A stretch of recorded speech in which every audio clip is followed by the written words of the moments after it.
A very warm good morning to all the students. बच्चे, last lecture में हम अपना zoology का सेकंड चैप्टर कर रहे हैं जो कि सेल है.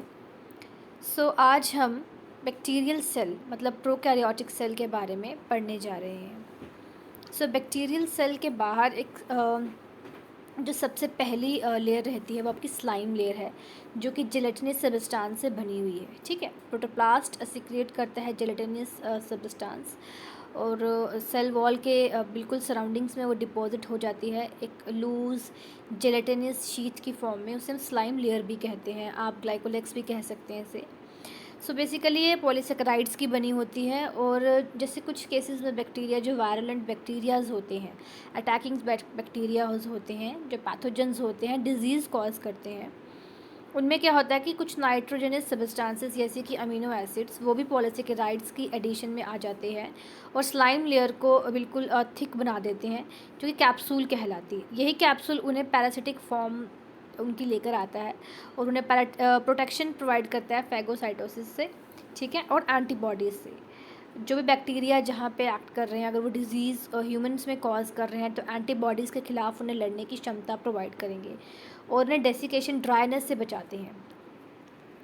Second, cell wall. जो बैक्टीरियल सेल वॉल है वो बाहर की और आउटर रिजिड और टफ कवरिंग है और बेसिकली ये जो शेप और प्रोटेक्शन प्रोवाइड करती है प्रोटोप्लास्ट को और सेल को बर्स्ट होने से बचाती है, कोलैप्स होने से बचाती है ऑस्मोटिक चेंजेस के दौरान. ये एक fixed shape and structure maintain करके रखती है सेल का. इसकी थिकनेस 50 to 100 एंगस्ट्रॉम तक है और केमिकली ये एसिटाइल ग्लूकोसामाइन, एसिटाइल म्यूरामाइन एसिड और पेप्टाइड चेन्स, अमीनो एसिड्स की 4 या 5 पेप्टाइड चेन से बनी हुई है और ये सभी केमिकल्स एक साथ होकर के आप एक पॉलीमर बनाते हैं जिसे हम पेप्टिडोग्लाइकन्स कहते हैं. बैक्टीरियल सेल वॉल जो है वो पेप्टिडोग्लाइकन्स की बनी हुई है.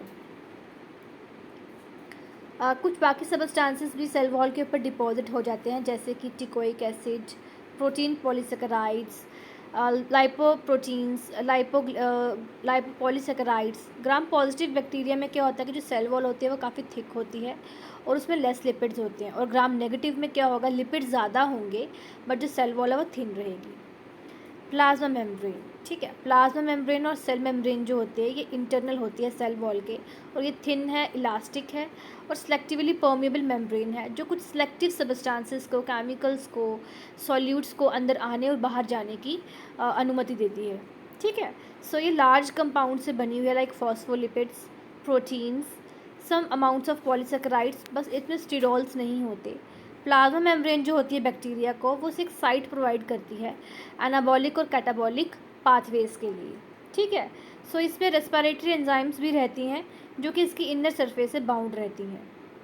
नाउ कुछ ऐसे स्ट्रक्चर्स हैं जो प्लाज्मा मेम्ब्रेन के साथ एसोसिएटेड हैं like mesosomes.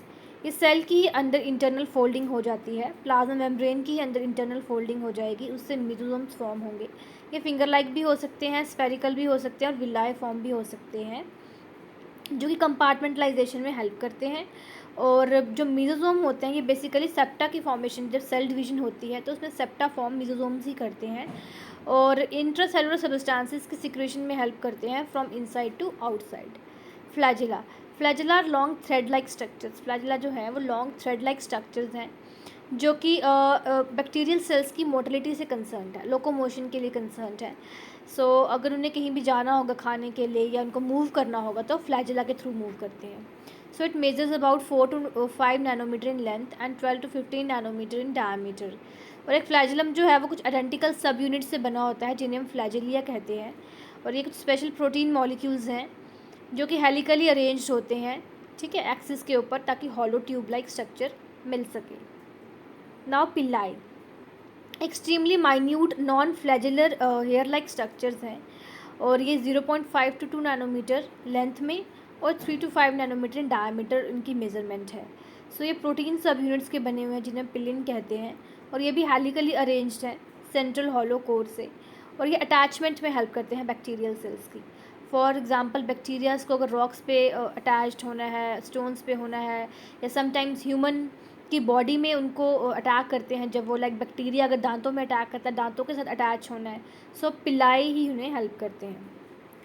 Cytoplasm and cytoplasmic inclusion. Cytoplasm जो है वो एक्वस फ्लूइड है, ठीक है। एक्वस और सेमी फ्लूइड ग्राउंड मैट्रिक्स है जिसमें कार्बोहाइड्रेट्स हैं, प्रोटीन्स हैं, एंजाइम्स हैं, कोएंजाइम्स हैं, वाइटामिन हैं, लिपिड्स हैं, मिनरल सॉल्ट्स हैं एंड न्यूक्लिक एसिड्स हैं।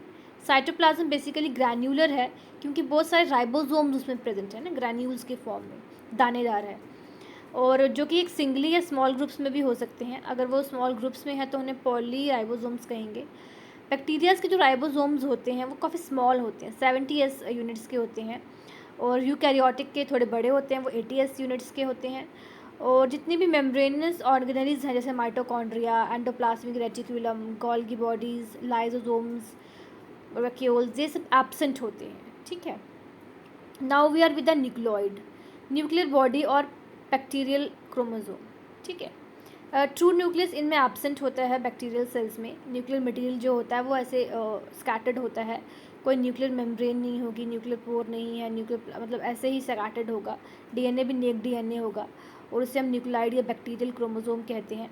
सर्कुलर में होगा ring like double standard DNA molecule और उसमें कोई भी फ्री एंड्स नहीं है और नियर अबाउट 1000 माइक्रोन्स इनकी लेंथ में है। और कोई भी हिस्टोन प्रोटीन्स नहीं प्रेजेंट है न्यूक्लियर मटेरियल में और माइटोटिक एपरेटस भी नहीं बनता है, ठीक है। प्लाज्मिड, प्लाज्मिड क्या है? In addition to bacterial chromosomes, ये आप ध्यान से पढ़ना, in addition to bacterial chromosomes है।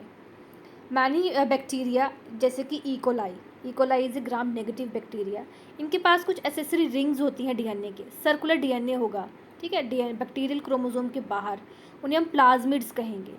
प्लाज्मिड्स जो होते हैं वो रेप्लिकेट करते हैं इंडिपेंडेंटली और आइडेंटिटी बना के रखते हैं, डीएनए की ना आइडेंटिटी बना के रखेंगे। और कुछ इंपॉर्टेंट जीन्स जैसे कि आर फैक्टर और ये लिखा हुआ है एफ फैक्टर, ठीक है, R factor and comma F factor, ये कुछ इनके पास इंपॉर्टेंट जीन्स होते हैं जो ये कैरी करते हैं।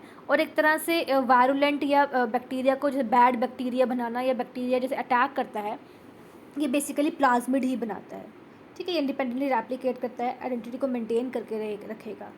This is plasmid and this is your diagram of prokaryotic cell, bacterial cell. ये साइटोप्लाज्म है, ये न्यूक्लियोइड है, आप देख सकते हैं कोई मेम्ब्रेन नहीं प्रेजेंट, ओपनली स्कैटर्ड है। ये कैप्सूल लेयर है बाहर येलो वाली, अंदर वाली ग्रीन वाली लेयर आपकी सेल वॉल है और ये आपकी साइटोप्लाज्मिक मेम्ब्रेन है, इसे प्लाज्मा मेम्ब्रेन भी कहते हैं। ये राइबोसोम्स हैं, cytoplasmic is granular, semi aqueous fluid.